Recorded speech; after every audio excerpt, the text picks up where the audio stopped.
नमस्कार. मी भाऊ तोरसेकर. तुम्ही बघत आहात प्रतिपक्ष. मित्रांनो, फार पूर्वी म्हणून मला वाटतं 1960-70च्या दशकामध्ये जे अनेक प्रायोगिक नाट्यभूमी होती, रंगभूमी होती, त्यावर अनेक विविध नवनवे नाटककार वगैरे येत होते, नाट्य स्पर्धा व्हायच्या. आणि अशा वेळेला आलेलं एक नाटक मला आठवतं. मला अजूनही मी ते नाटक बघितलं नव्हतं, पण त्या नाटकाचं जे शीर्षक होतं, नाव होतं, ते अजूनही डोक्यात रेंगाळत राहिलेलं आहे. आणि वेगवेगळे प्रयोग होते. ठासीव एक कथा सांगायची असं नाही. तर त्या नाटकाचं नाव होतं नाटककाराच्या शोधात 6 पात्र असं काहीतरी होतं मला वाटते. नाटककाराच्या शोधात 6 पात्र. आता गंमत अशी असते की नाटककार नाटक लिहितो, मग दिग्दर्शक, कलावंत हे एकत्र येऊन त्या नाटककाराने त्या कथानकामध्ये रंगवलेली रेखलेली जी पात्र असतात त्या पात्रांना जिवंत करण्याचा प्रयत्न करतात. त्या प्रयोगाला आपण नाट्यप्रयोग म्हणतो. म्हणजे मुळातच ती पात्र असतात, ती वास्तवात असतात असं नाही. नाटककाराच्या डोक्यामध्ये जी एक कथाकल्पना असते किंवा चित्रपट आपण बघतो, त्या चित्रपटामध्ये आपल्याला जे कथानक घडताना समोर दिसतं त्यातली जी वेगवेगळी पात्र असतात, नायक, नायिका, खलनायक, खलनायिका वगैरे वगैरे, विनोद वीर वगैरे जे कोणी असेल, कॉमेडियन, पण ही पात्र समोर आहेत आणि आपण त्यांची बातमी देतोय अशा स्वरूपात एखादा चित्रपट किंवा कथानक तयार होत नाही. अगदी वास्तविक घडलेल्या घटनेवर सुद्धा. आता तो मी नव्हेच नावाचं आचार्य अत्रे यांचं खूप गाजलेलं नाटक आहे. हजारो प्रयोग झाले, हजारो प्रयोग. आजही ते नाटक लोकांना भुरळ घालतं. पण त्यातली जी कथा आहे, कथासूत्र खरे, की एक माणूस अतिशय सराईतपणे अनेक महिलांना आणि तिच्या कुटुंबियांना भुरळ घालतो, त्यांच्याशी लग्न करतो आणि त्यांना लुटतो. ही घडलेली घटना आहे. आणि त्यावर आधारित मग तो पकडला गेला वगैरे, मग त्याच्यावरचा खटला आहे. तर प्रत्येक महिलेला फसवताना तो तिला लुटतो, पण तिला भुरळ घालतो हे लक्षात घ्या. तर ती जी घडलेली घटना आहे ती आचार्य अत्रेंनी आपल्या नाटकामध्ये तशीच्या तशी आणली असं बिलकुल नाही. त्यामध्ये आवश्यक ते नाट्यमयता आणण्यासाठी प्रयोग केले. सरकणारा मंच वगैरे असे काय काय तेव्हा आणखीन प्रयोग व्हायचे. पण हे मी सगळं एवढ्यासाठी सांगतोय की मला अत्र्यांनी जरी वास्तविक घटनेवर आधारित बुवा तिथे बाया वगैरे असे ही सगळी डॉक्टर लागू अशी नाटकं ही वास्तविक घटना घडलेली आहे त्याच्या आधारावर अत्र्यांनी लिहिली होती. पण तरीही त्या कथानकामध्ये जी एक नाट्यमयता आली पाहिजे, धक्कातंत्र असलं पाहिजे, त्याचा अत्यंत मोकळेपणाने अत्र्यांनी वापर केला होता. आणि त्यामुळे हे पात्र म्हणजे आपण आहोत, तमुक आहोत, अमुक आहोत असा दावा कोणीही करू शकत नव्हतं. आणि म्हणून इथे नाटककार घडवतो ती पात्र असतात, ती पात्र वास्तवात नसतात, ती स्वतःला पाहिजे तशी वागत नसतात. तर नाटककार किंवा पटकथा लेखक त्या पात्रांना त्या कथानकामध्ये जसं कान धरून वागायला सांगतो, भाग पाडतो, बोलायला लावतो, तेच बोलणं हे त्या पात्रावरचं बंधन असतं. त्या चौकटी बाहेर त्या पात्राला जाता येत नाही. त्याच्या सगळ्या मर्यादा, त्याचं अस्तित्व हे नाटककाराने किंवा पटकथा लेखकाने ठरवून दिलेलं असतं. कदाचित त्यामध्ये थोडा फेरबदल होत असेल, पण पात्र अस्तित्वात नसतात. पात्र अस्तित्वात नसतात. नाटककार ती पात्र घडवतो. आणि म्हणून मला ते अजूनही लक्षात राहिलेलं एक चमत्कारिक नाटकाचं नाव, नाटककाराच्या शोधात 6 पात्रे.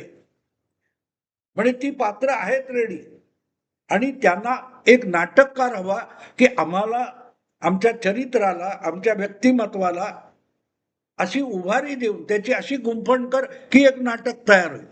म्हणजे पात्र तयार आहेत, त्यांना एक नाटककार पाहिजे की तू आम्हाला याच्यात एक कथानकामध्ये गुंफून दाखव आणि लोकांसमोर पेश कर वगैरे वगैरे. मला ते खरं मी नाटक बघितलेलं नाही, त्यामुळे मी केवळ नाटकाचं नाव आहे त्याच्या आधारावर मला त्याविषयी काय वाटले तुम्हाला सांगेन. आणि हे आठवण्याचं कारण आज असं आहे की ज्या प्रकारे काँग्रेस पक्षाला नव्याने उभारी देण्यासाठी गांधी परिवाराचे आजचे राजपुत्र राहुल गांधी काँग्रेस पक्षाला नव्याने संजीवनी देण्यासाठी धडपडत आहेत. आणि काल परवाच गुजरातमध्ये काँग्रेस महासमितीचं जे अधिवेशन झालं त्यामध्ये ज्या वेगवेगळ्या घोषणा, निर्धार आणि संकल्प करण्यात आले ते बघितल्यानंतर मला ह्या नाटकाचं ते टायटल आठवलं, नाटककाराच्या शोधात 6 पात्र. की अमुक करायचंय, तमुक करायचंय, सगळं करायचंय, ही लढाई लढवायची, ती लढाई जिंकायची वगैरे, हा संघर्ष करायचा आहे, हे सगळं राहुल गांधी सांगतात. पण तो संघर्ष करायचा कोणी? एक सेनापती लढाई करतो, तो सेनापती स्वतः पुढे जाऊन तलवार उचलून लढत नाही. त्याच्या बरोबर जी सेना असते ती सेना लढाई करते आणि त्या सेनापतीने त्या सगळ्या आपल्या सैन्याला एक ठरवून दिलेली रणनीती असते, व्यूहरचना केलेली असते, त्यानुसार त्या लोकांनी लढायचं असतं. अनेकदा त्या सैनिकांना, त्यांच्या सरदारांना, त्या तुकडीच्या प्रमुखाला सुद्धा आपण लढतोय त्यातून साध्य काय होणार हे माहिती नसतं. पण सेनापतीने सांगितले की त्या सेनापतीच्या आदेशानुसार ते प्राण पणाला लावून लढतात, कदाचित बळी जातात, शहीद होतात, पण लढतात. इथे गंमत अशी आहे की ते सैन्य असतं जे लढणार, त्याला तो सेनापती लागतो. इथे सेनापती आहे आणि सेनापतीने ठरवले की आपण लढायचंय, पण लढण्यासाठी आवश्यक असलेली सेना, सैन्य, सामान्य हजारो सैनिक हे त्या लढाईमध्ये आवश्यक असतात. आपले सरसेनापती दिल्लीत बसलेले असतात, दिल्लीतून ते एकूण सुरक्षा विषयावर बोलत असतात, सांगत असतात आणि एक एक त्यांच्या आदेशाचे पालन करणारा सैनिक हा सीमेवर हजर असतो. इथे राहुल गांधी ज्या वेळेला आपल्या राजकीय पक्षाला नवी उभारी देण्यासाठी नवा संघर्ष आणि नव्या लढाईचं रणशिंग फुंकतायत, ते रणशिंग फुंकल्यानंतर लढणारी सेना कुठे आहे हे त्यांनाही ठाऊक नाही. आणि म्हणून मी त्या 70च्या दशकातल्या त्या नाटकाचं जे टायटल आहे त्याच टायटलमध्ये थोडा फेरबदल करून इथे की सैन्याच्या शोधात सेनापती, त्यांनी स्वतःला सेनापती घोषित केलेले किंवा गांधी परिवाराने आणि गांधी परिवाराचे जे कोणी गुलाम आहेत, मानसिक गुलाम आहेत काँग्रेस पक्षामध्ये, या सगळ्यांनी मिळून राहुल गांधींना सेनापती ठरवलेलं आहे. पण त्या गुलामांपैकी कोण किती लढायला तयार आहे याला महत्व आहे. त्यापैकी कोणी सैनिक व्हायला तयार नाहीये. सैनिक बाहेरून आणले पाहिजे, सैनिकांनी येऊन लढलं पाहिजे. गांधी परिवाराचे गुलाम असलेले जे काँग्रेसचे वेगवेगळे नेते, कार्यकर्ते वगैरे आहेत, त्यांना लढायची इच्छा राहिलेली नाहीये. ही बाब महत्वाची आहे, ती लक्षात घेतली पाहिजे. तर 14, 19 आणि 24 या लागोपाठच्या लोकसभा निवडणुकीमध्ये काँग्रेसचा लज्जास्पद पराभव का होतोय आणि का होत आलाय त्याचं उत्तर सापडू शकेल. कारण राहुल गांधी हे तावाने निघालेले लढाई करायला आणि गेली 10 वर्ष अखंड लढाई करतायत. पण ते ज्या पद्धतीची लढाई करतात, ज्या पद्धतीची रणनीती आखतात, डावपेच खेळतात, व्यूहरचना करतात, त्यामुळे प्रत्येक निवडणुकीत काँग्रेसचा दारुण पराभव होतोय. आणि त्या पराभवाला कंटाळून एकामागून एक त्यांच्या सैन्यातले अनेक सरदार, सैनिक हे सेनेतून फरारी होत आहेत, पळून जात आहेत, शत्रूला जाऊन मिळत आहेत. आणि तरीही आपल्या मागून कोण पळून गेलाय, कोण निघून गेलाय, का निघून गेलाय याची फिकीर सुद्धा राहुल गांधींना वाटेनाशी झाली. मग काही काही वेळेला त्या शोले सिनेमातला तो असरानी आठवतो, हा हा हम तो अंग्रेजों के जमाने के जेलर है वगैरे, आठवतो तुम्हाला? मग तो त्याच्या मागे टाक टाक टाक करत आलेले ते शिपाई असतात, त्यांना सांगतो आधे इधर जाओ, आधे उधर जाओ, बाकी मेरे पीछे आओ.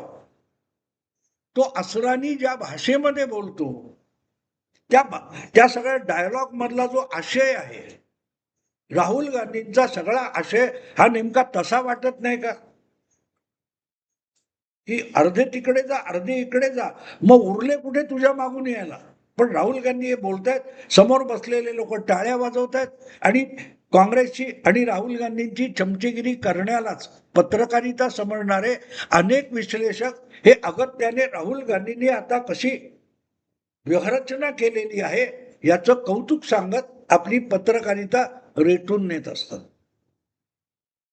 लढायचं कोणी? आता हे अधिवेशन झालं, त्याच्या आधी 2-3 आठवडे गुजरातमध्ये प्रदेश काँग्रेसच्या कार्यकर्त्यांची आणि पदाधिकाऱ्यांची एक बैठक राहुल गांधींनी घेतली होती आणि तिथे ते म्हणाले की समोर बसलेल्यातले अर्धे लोक भाजपचे दलाल आहेत, एजंट आहेत, हस्तक आहेत. काँग्रेसचा सर्वोच्च नेता आपल्या कार्यकर्त्यांना अर्धे अधिक हे भाजपचे दलाल आहेत म्हणतो आणि तेही सगळे टाळ्या वाजवतात. तेव्हा काँग्रेसच्या वतीने राहुल गांधींच्या नेतृत्वाखाली लढायला निघालेली सेना म्हणजे काय असा प्रश्न पडतो. निर्धार करतात की इथे भगवा फडकवायचा, तिकडे तिरंगा फडकवायचा, इकडे लोकशाहीचा झेंडा फडकवायचा, लढाई करायची. पण मुद्दा असा आहे की लढणार कोण? जर समोर बसलेल्यातले अर्धे लोक शत्रूचे हस्तक असतील तर शत्रूला तुमच्यावर चाल करून येण्याची आणि तुमच्याशी लढण्याची गरज सुद्धा उरत नाही. कारण तुमचेच अर्धे शत्रूचे हस्तक आहेत, ते उरलेल्या निष्ठावान अर्ध्या लोकांना एंगेज करतील, मारून टाकतील, तर शत्रूला येऊन लढण्याची गरज कुठे उरते? राहुल गांधींच्या गुजरात प्रदेश काँग्रेसमधले अर्धे कार्यकर्ते पदाधिकारी भाजपचे एजंट असतील तर ते उरल्या अर्ध्यांना बेजार करून काँग्रेस गुजरातमध्येच नामशेष करतील. मग हे अर्धे आपले हस्तक आणि अर्धे राहुल गांधींचे निष्ठावंत यांच्याशी गुजरात भाजपला लढण्याची गरज उरते का? नाही उरत. आणि असा हा सेनापती आहे ज्याला माहिती नाही की आपलं सैन्य काय आहे, आपले सैनिक कोण आहे, आपल्या सैनिकांमध्ये निष्ठावान किती आहेत, बलिदान द्यायला सज्ज असलेले किती आहेत आणि गद्दार किती आहेत याचा थांग पत्ता ज्या राहुल गांधींना नाही ते काँग्रेसचे आज सगळ्यात मोठे झुंजार सेनापती आहेत. मात्र त्यांच्यासाठी त्यांच्या मागून लढणारे सैनिक कोण आहेत हे त्याच सेनापतीला पत्ता सुद्धा नाही. आणि ही काँग्रेसची शोकांतिका आहे. तुम्हाला आठवतं मित्रांनो, 2 वर्षापूर्वी उत्तर प्रदेश विधानसभेची निवडणूक होती आणि त्या निवडणुकीच्या वेळेला राहुल गांधींनी आपला तुरुपाचा एक्का फेकला होता, हुकुमाचा पत्ता टाकला होता. त्याचं नाव होतं प्रियंका गांधी वड्रा. प्रियंका गांधी वड्रा यांच्यावर राहुल गांधींनी जबाबदारी सोपवली होती की स्वबळावर आपल्याला उत्तर प्रदेश जिंकायचं आहे.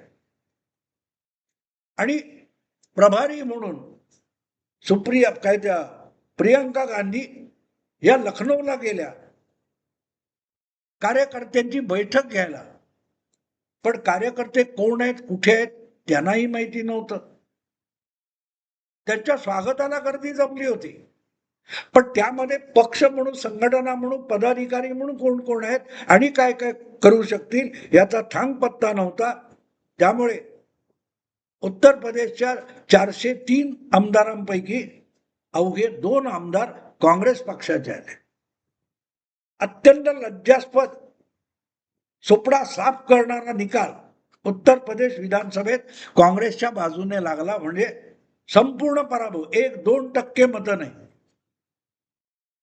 तेव्हा हा सेनापती असे की आपला तुरुपाचा आपलं ब्रह्मास्त्र कोण प्रियंका वाड्रा हे ब्रह्मास्त्र सोडतो आणि 2 जागा 403 मध्ये म्हणजे मच्छर का ढेकून सुद्धा मारला जात नाही इतका दिग्विजय मिळवून येतो असा सेनापती काँग्रेसला नव्याने संजीवनी देणार गतवैभवाकडे घेऊन जाणार म्हणजे काय हे माझ्यासारख्या सामान्य बुद्धीच्या पत्रकाराला कळू शकत नाही. निर्धार एकामागून एक निर्णय घेत असतात राहुल गांधी गेली 10 वर्ष. पण ते अंमलात कोणी आणायचे. आता तर तुम्हाला सांगतो की इतके दिवस राहुल गांधींना अमेरिकेत लंडनमध्ये कुठे कुठे नेऊन त्यांचा फार मोठी प्रतिमा उभी करण्याचा प्रयत्न करणारे पप्पांचे मित्र सॅम पिट्रोडा जे राजीव गांधींचे मित्र होते त्यांनी राहुल गांधींना पेश करण्यासाठी अनेक वेगवेगळ्या परदेशी पाश्चात्य विद्यापीठांमध्ये राहुल गांधींचा एक संवाद घडवून आणण्याचे कार्यक्रम केले मार्गदर्शन केलं. शेवटी आता त्याच सॅम पिट्रोडांना म्हणायची वेळ आली की नुसते ठरवताय अंमलात कोणी आणणार. तुम्ही रोज रोज कार्यक्रम मांडताय कार्यक्रम ठरवताय निर्धार करताय संकल्प सोडताय पण ते संकल्प आणि निर्धार अंमलात आणायचं काम कोणी करायचं याचा साधा सरळ अर्थ असा होतो की एखाद्या संघटनेला आपण जे काय कार्यक्रम ठरवतो अजेंडा ठरवतो तो अंमलात आणण्यासाठी कार्यकर्त्यांची फौज लागते. सेनापतीला कुठेतरी चाल करून जायचं आणि कुठली तरी लढाई जिंकायची असेल तर ती जिंकण्यासाठी फौज लागते सैन्य लागतं आणि ते सैन्य नसलेला सेनापती हा कुठलीही लढाई लढू शकत नाही. कारण सेनापती लढाई लढत नसतो तर लढाईचं रणनीती ठरवतो व्यूहरचना करतो आणि सैनिक लढतात. दुर्दैवाने काँग्रेसकडे आपल्याकडे सेनापती आहे आणि सैन्याची गरजच नाही या मानसिकतेतून गेली 20 वर्ष काँग्रेस वाटचाल करत राहिली आणि त्याचे दुष्परिणाम आज काँग्रेसला भोगावे लागतात. आता लढलं पाहिजे नाहीतर आपलं अस्तित्व धोक्यात आहे असं वाटून जे राहुल गांधी काम करतायत त्यांची सगळ्यात मोठी समस्या अशी आहे की आपल्यासाठी लढणार कोण हे त्यांना माहिती नाही आणि जे माहिती आहेत त्यातले अर्धे तेच म्हणतात की भाजपचे हस्तक आहेत. आता जबाबदारी हस्तकांवर सोपवायची की निष्ठावंतांवर सोपवायची आणि कोण निष्ठावंत आणि कोण हस्तक भाजपचे शत्रूचे हस्तक याची विभागणी करणार कोण चाचपणी करणार कोण. म्हणजे ज्याला जो भाजपचा हस्तक आहे तुमच्यामध्ये घुसलेला त्याला ओळखायची जबाबदारी कोणावर टाकायची. कारण तुम्ही एखाद्या हस्तकावरच हस्तक शोधायची जबाबदारी टाकली. मध्यंतरी तुम्हाला आठवत असेल मित्रांनो इराण मधल्या एका इराण विषयी एक मोठा गौप्यस्फोट सुरू आला होता. इराण आणि इस्रायल यांच्यातलं वैर जगजाहीर आहे. इराण आणि इस्रायलकडे अत्यंत स्फोटक आणि शार्प शूटर बनावी अशी एक गुप्तहेर संस्था आहे तिचं नाव मोसाद. तर मोसादचे लोक हेरायचे आणि त्यांना संपवायचं यासाठी इराणच्या गुप्तचर संस्थेने एक स्वतंत्र तुकडी निर्माण केली. पण गंमत अशी होती की त्या इराणने मोसाद संपवायला निर्माण केलेल्या तुकडीचा प्रमुखच मोसादचा हस्तक होता आणि त्याने मोसादचे हस्तक संपवण्यापेक्षा इराणच्या गुप्तचर खात्याची नको नको तितकी माहिती ही मोसादला पुरवली होती आणि त्यामुळे मोसाद इराणवर प्राणघातक हल्ले करू शकला. राहुल गांधींच्या काँग्रेसची अवस्था त्यापेक्षा वेगळी आहे का सांगा. ते स्वतःच सांगतात इथे बसलेले अर्धे काँग्रेसचे कार्यकर्ते हे भाजपचे हस्तक आहेत. त्यामुळे राहुल गांधी स्वतःच एक प्रश्न उपस्थित करतात की माझे अर्धे लोक माझ्या सैन्यातले अर्धे सैनिक हे शत्रूला फितूर झालेले आहेत आणि मला लढाई जिंकायची तर ती जिंकणार कशी. आणि म्हणून मग सॅम पिट्रोडा सारख्या त्यांच्या चाहत्या चाचांना सुद्धा, अंकलला सुद्धा चिंता वाटते की नुसते निर्धार करून उपयोग काय, ती रणनीती कागदावर राहते आणि पुढे हालचाल काहीच होत नाही. सॅम पिट्रोडांना सुद्धा आता राहुल गांधी यांचं नेतृत्व आणि काय म्हणतात त्याला राहुल गांधींचं जे काय नेतृत्व आहे त्याविषयी शंका येत असेल तर काँग्रेसचे उरले सुरले लोक सुद्धा विचार करायला लागतील, हा कसला सेनापती आहे ज्याच्याकडे सैनिक नाही. असं मित्रांनो, आता इथेच थांबतो. आवडलं लाईक करा, शेअर करा आणि प्रतिपक्षाला सबस्क्राईब करा. नमस्कार.